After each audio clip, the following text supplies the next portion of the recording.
As the Lok Sabha polls are progressing in India, suddenly a news or a rumor that BJP has faced reversals in the first few phases of elections held has gained traction.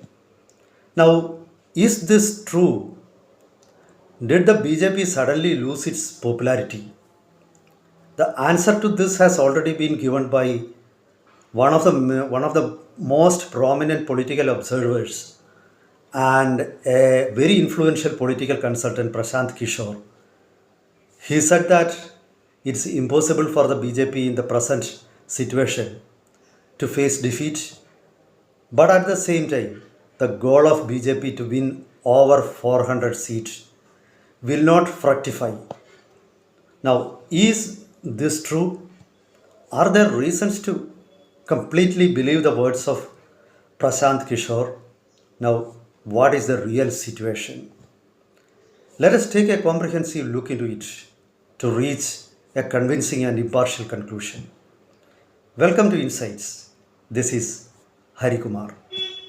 Now, if we look into the election history, if a political party loses its popularity, the signs of that will be evident even at least a few months before the polls. But in the Indian situation, the such signs were not there. In fact, in the assembly elections to five North Indian states held 3 or 4 months before the Lok Sabha polls were announced, the BJP did unexpectedly well. BJP won the major state of Madhya Pradesh, Rajasthan, and Chhattisgarh. They were not expected to score such a thumping win in those states. So obviously, before the polls, there were no signs that BJP is going to face a defeat, or there were no signs of BJP losing popularity in public minds. The fact is that it was just the opposite. Now, it's almost impossible for a political party to lose popularity after elections get started. There needs to be some reason for a party to lose its popularity, especially for an incumbent political party. They have got certain advantages and disadvantages. The advantages are the elections are being held when they are still in power. That means they have got certain control over elections, at least while fixing the schedule or in deploying police or helping their party workers in many ways. And there is also the major factor of getting more funds. Of course, everywhere the ruling party will have access to better funds. So obviously, BJP had all those advantages. I'm not saying that they have influenced the polls in an unjustified way, but those natural advantages that every ruling party gets, BJP has have them. Now, when it comes to anti-incumbency factor, there have not been any major anti-incumbency factor against the ruling party. For example, an anti-incumbency, the BJP has been in power continuously for the last 10 years. When a party is in power, there is likely to have some anger or unrest or feelings against them. For example, if there is an economic crisis, there will be public anger and unrest.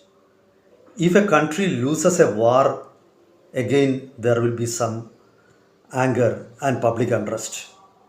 Those factors will definitely work against incumbent government. Again, if there was a health crisis like the COVID pandemic, which supposedly led to the fall of Donald Trump in United States, such factors were not evident during the BJP government rule. The fact is that when the neighboring countries of India like Pakistan and Sri Lanka faced an economic meltdown, India was an island of stability. During 2022-23 or right from 2021, the whole world faced a slowdown because of the pandemic and other factors. The crisis was unthinkable at an unthinkable level in South Asia, especially in Pakistan and Sri Lanka. In Sri Lanka, the crowds even seized the presidential palace. In Pakistan, there was a change in government, but nothing like that happened in India because India had a very fair degree of economic stability, and India was one of the hubs of the whole world. So India recorded decent growth even during those periods. So the issue of economic crisis affecting the credibility of the government doesn't arise in India. Or you come to the health crisis, when even the developed countries in the West were unable to control COVID pandemic. India did remarkably well. Actually, India is the vaccine manufacturing powerhouse of the world. Not only that, India has been able to develop its own indigenous vaccine, Covaxin, and many vaccines developed in Europe or America were manufactured by Indian companies also. The Indian companies have great manufacturing capacities. So, against the expectation of the world, India has been able to give two doses to the whole population, which was unthinkable for even developed worlds because of the huge size of India's population. India is the most populous country in the world. Now, India did better than China. So, there is no public anger against the government on that front also.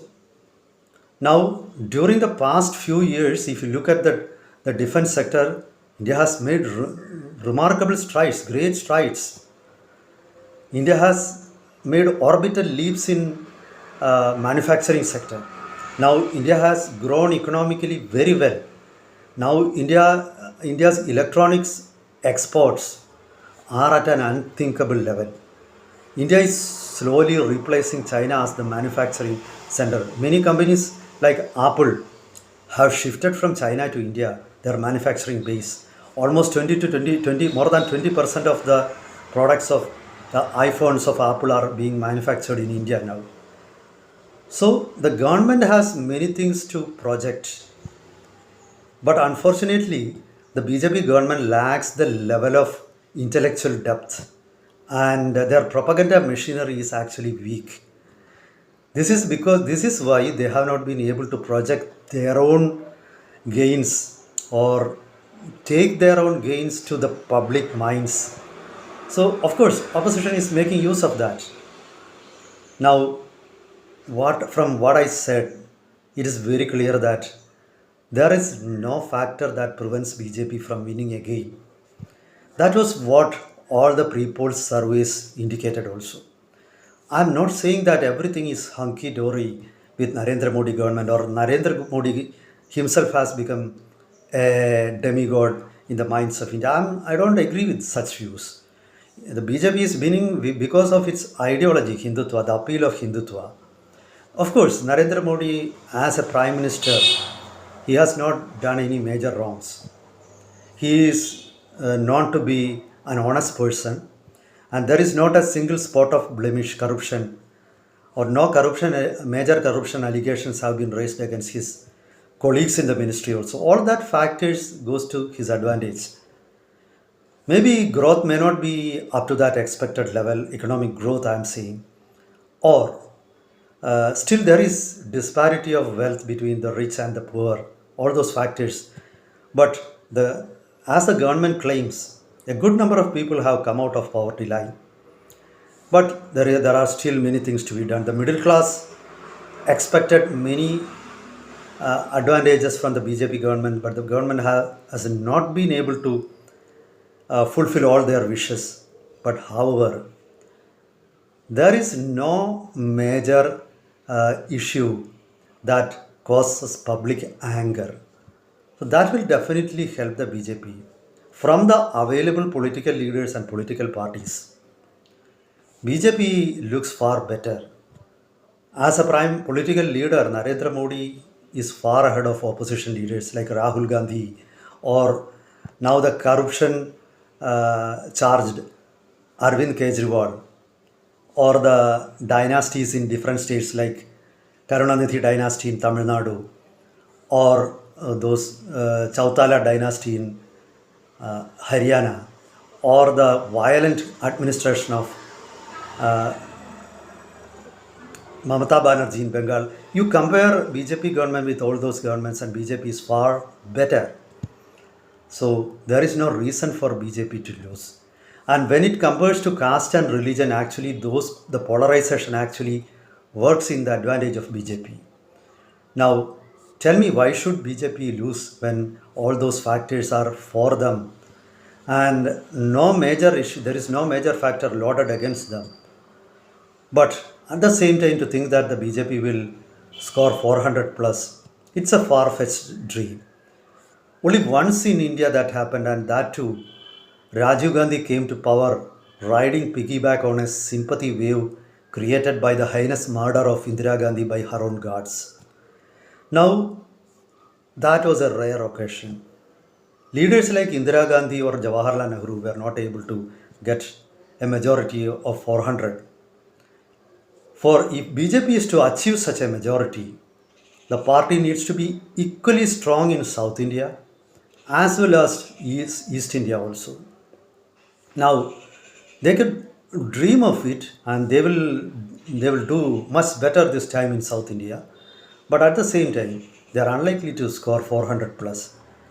To conclude, I would say that BJP alone may score around 310 to 320 seats, and as a coalition, the National Development Alliance, Democratic Alliance (NDA) may score even up to 340, 350 seats. That's the truth.